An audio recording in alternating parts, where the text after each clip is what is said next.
This is Around the Farm, the podcast about all things ag. I'm your host, Clint, and today we're going to be speaking with Colin Hogrefe from Farmers National Company about farm management, FieldView, and even what's coming next in technology. It's going to be a good conversation, so stay tuned.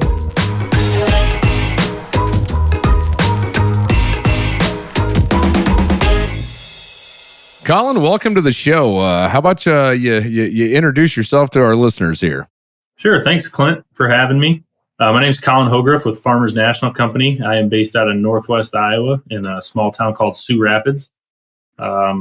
We cover about 2 million acres of management across the United States with numerous business lines ranging from farm management to real estate, oil and gas, forestry, hunting, leasing network. So glad to be here, and thanks again for having me.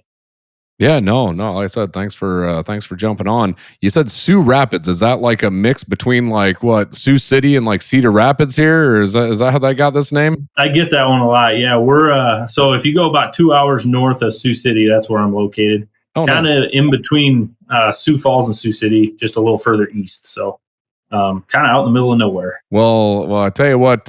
Speaking of that part of the area, how do the crops look? They're not looking too bad, in most of my territory. We don't mind it a little on the drier side, but we're starting to see some areas struggle with lack of moisture, but overall things are holding on well, and we got a lot of fungicide and insecticide on over the past couple weeks. So hoping to see cooler weather come through and maybe catch a rain or two and see the beans finish out. So yeah, I mean, did you have a fairly decent planting and growing season then?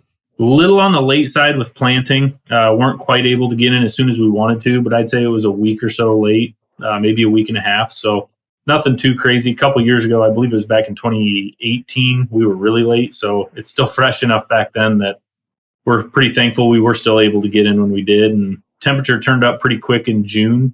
So things caught up with heat units fairly quick. So yeah, I tell you what, Dad and I were talking about that. It seemed like it went from winter to summer. I mean, it stayed cold and wet there that spring, and then all of a sudden it was just 90 degrees.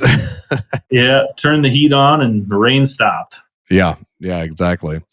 Well, I would imagine, Colin, that being in the farm management world, that y'all are keeping track of land prices and things of that nature. I've heard some reports that land's increased by upwards of 20%. What have you been seeing, I guess, just across your territory? Yeah, that's pretty accurate. We've been seeing some outside influence with investors that have been really pushing the markets. We're still seeing a lot of farmers buying land, which is always nice, trying to keep it somewhat stable from that standpoint. But yeah, some outside pressure has really been driving those prices up. And I would say it was about a year ago, maybe a little longer. We were going into auctions, seeing reserves already met at around $15,000 an acre for opening bid. Oh, wow. So it just kind of really quick went hot and heavy, and then it stayed there. And it's still, even with the interest rates putting a little pressure on that market, we're still seeing very strong sales up here. And, part of that might be a little correlated to the way we sell stuff now. Now having simulcast auctions, it's a little easier for investors to get in there and watch the auction itself and pay attention to it. Whereas before you just had to call in on a phone, and that wasn't always as easy as being able to bid online and watch it online and go through it that way. Yeah, you talk about outside investors, really getting in and purchasing land, and I've seen that trend even around us, right? I mean, where you hear of these large investment groups, and do you look at that as just a stability investment? I do. I think it's, for a long time, people have been putting them in certain portfolios, whether it be for retirement funds or just whatever investment they think is going to be stable long term for, let's say, 10 to 15 years, and then they can sell it at a price that's higher than they bought it for. So they'll catch hopefully they'll try to shoot for maybe a 3% return during ownership. Then when they sell it, they'll capture an even higher return selling it at a higher price. I think that's generally, from what I've seen, investors' goals, but every investor is different. And nowadays the world's ever changing, and they're not making any more land. And I think that's starting to ring a little more true for a lot more people moving forward. Yeah, no, absolutely. Well, I would imagine that you work with quite a few tenants then across your area. I would say I have roughly 65 tenants that I work with on a regular basis. Do you, as far as for, keeping in touch with them or being able to work with them, are they starting to utilize, connected digital tools like, let's say, like FieldView or something of that nature? Yeah, over the past couple of years, I've been working pretty closely with my tenants to kind of get on board with that, just for simplicity's sake. Really streamlines a lot of communication that we have and makes life just a lot easier on their part and mine. So I've found tools like FieldView to be very beneficial since I've been with Farmers National. How have you seen that, starting to not only optimize your business, but even optimize, maybe their operation as you're working with them? Yeah, it really helps make specific adjustments in areas of the field. We can see what certain hybrids are doing in certain areas, and that can be very beneficial moving forward on a year-to-year basis. Accompanied with timing of application, it's just so much easier to track when we applied what during the growing season to see how that's affecting yield later on from year to year. So the year-to-year aspect to me is great, and then the seamless flow of info back and forth. It's not printing out a piece of paper, sticking it in the mail, waiting 3 days to get it anymore. It's just click of a button. We can log in, we can share info, and really go through what we're seeing out in those fields on a real time basis, frankly. I mean, a lot of folks have different, different technical abilities, right? Not everybody can just pick up a piece of software and run right away with it. How do you, work with all of these different tenants with probably different technical skill levels on that side of it? Do you have any pushback on that, or what do you do for like a training aspect? I don't. I live in a gray area where I'm really lucky. A lot of our seed dealers that sell DeKalb or Asgrow actually are very well versed in it. So, we have a great big seed dealer up here that's one of the biggest, I believe, in Iowa for sure. But they do a great job of training up their clients and showing them how everything works so that it's very simple and it gets the proper information. And if they ever have questions, or I do sometimes, I can go to him and he'll fill me in on what to do, how to fix it, or even in some cases, he can push that info I'm looking for because his client shared the access with him. So they can just push it right to me. So it's kind of a three-way communication center there where, if one doesn't have it, one of the other two definitely will be able to get it for you. Now, I mean, as a farm manager, I'd imagine that you want to always stay on the competitive edge as well, right? To make sure that you're making all the best decisions. Does FieldView help in that side of it as far as to keep that competitive edge? I think it does. Like I said earlier, I think it gives us real-time access to what's going on in the field between satellite imagery, crop health, and then inputs and what we're seeing out there for certain applications. So it's one way that we can guarantee, in our opinion, we're doing everything we can to push yields forward without doing any damage to the land and making sure we're doing proper practices at proper times to ensure longevity on that farm. Now, as far as for, I always love looking out in the future and thinking about technology and how that's just changed even the last, 10, 15 years in agriculture. It's been mind blowing. What do you look out there, Colin, as you start talking to your different tenants, you start talking to other folks in your industry? What do you see is on the cusp here? What's going to be the next big thing from a technology standpoint? I get pretty excited about this stuff. I'm pretty interested in the autonomous side of stuff that's coming. Wow. I think that could be very beneficial to a lot of farmers. From a time standpoint, a labor standpoint, we only get a certain window to get crops in the ground to ensure that we get the best yields. And I think autonomy might be a good way moving forward that we're really going to be able to capture that window and that time frame to make sure we're doing everything we can to give those plants the proper time they need to grow. Man, I am right there with you, Colin. I think that the autonomy side is just so exciting. As the last few years, equipment just keeps getting bigger and bigger and bigger and bigger, mm-hmm. right? And I almost see autonomy is going to drive that completely the opposite way. And it's like, if you have 2, 3, 4, 6-row planters that can run, autonomously 24/7. I mean, man, you can cover a lot of acres, especially when you start talking 14 mile an hour. Yeah.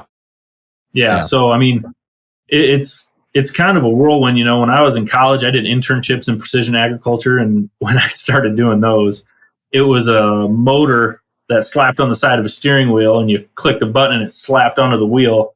And it just turned like this, and it drove your tractor. And even to think at how crazy that was back then to what we have now, the next 10 years could be very, very interesting. So it's great to see, this See and Spray stuff coming out, with the herbicide issues we were, trying to get them in this year was kind of a difficult task, and to be able to use a lot less to get the same job done.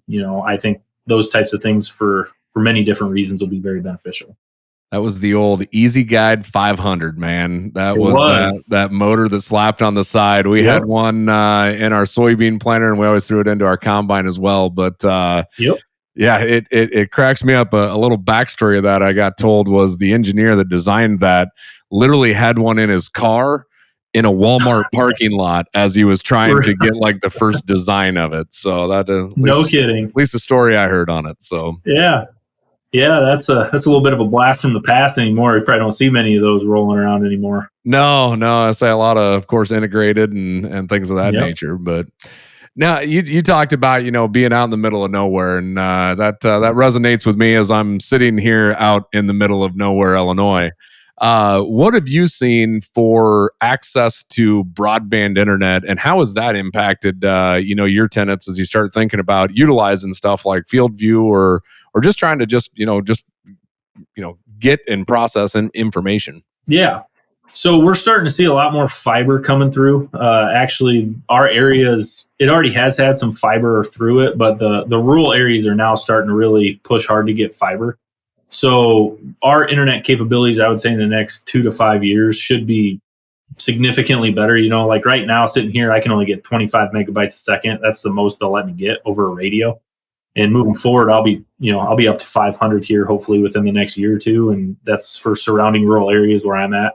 So it'll really help that data side of things. Cause right now, if I try to upload something, I don't know how long it'll take, but it's going to take a while. So it's a very welcome change in rural Iowa, at least, and everybody's actually looking forward to it. And it's kind of nice in agriculture. We're moving this route because you're getting a lot of people that generally wouldn't think about internet speeds and how that can affect an economy, and it's really starting to show them how important it really is to get it out in rural America. Man, we are in the same boat here. I'm jealous that you're 25. I'm sitting on 15 right now, so that's all I can get. Complain too much then, should I? But there are companies out now that are a lot of them are putting the Wi-Fi's on top of grain legs all over, right? Yep. And bouncing that all over. But I've heard of a few of them that even are getting up around that 100 because they are getting that fiber backbone, right? Which man, 10 years ago, I never would have thought that we would have anything like that around here. Yeah.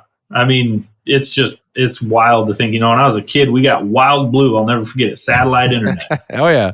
And I think that thing ran at like 5 megabytes a second. You didn't have to plug anything in, and we thought everything was great. So yeah, it's amazing how much things have changed. Well, talking about all these different tools and being connected, what are some of the other ways that I guess you get information? I always love talking to people on, whether it's Twitter or Ag Talk or, however it is. Everybody can just get information from all over the world so quickly at this point in time. Colin, what are some of the main things that you're utilizing? I'm pretty big into the cloud, I guess. So if I can share things through the cloud or have people share it that route, email inboxes just aren't quite as secure in my opinion. So if I can get it through a encrypted cloud service, that's generally the route I look to use. So other than that, right now, we try to utilize to fit our clients and our tenants' needs. I'll try to utilize whatever they use. If they use Op Center, I'll use Op Center. If they use FieldView, I'll use FieldView. But that frankly eats up from a work standpoint.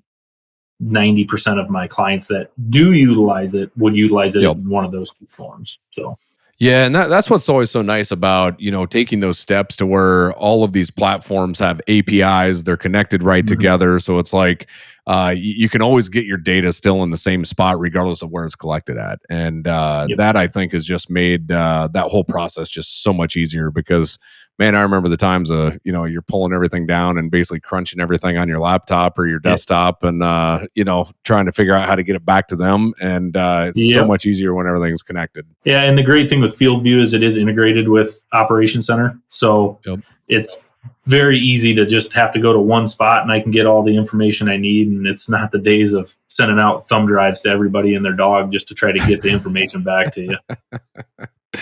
I hear you. What would be your number one most favorite feature of FieldView? From a client standpoint, we have a lot of old tile that we look to replace a lot. And from a client standpoint, I would say it's being able to mark tile issues and tile blowouts in the field. Yep. So I can walk out there with my phone, drop a pin right on that spot, and then send them a nice report that shows, here's where the broken tile is. It has an actual picture of what's broken, and it sends it all in a nice, clean report.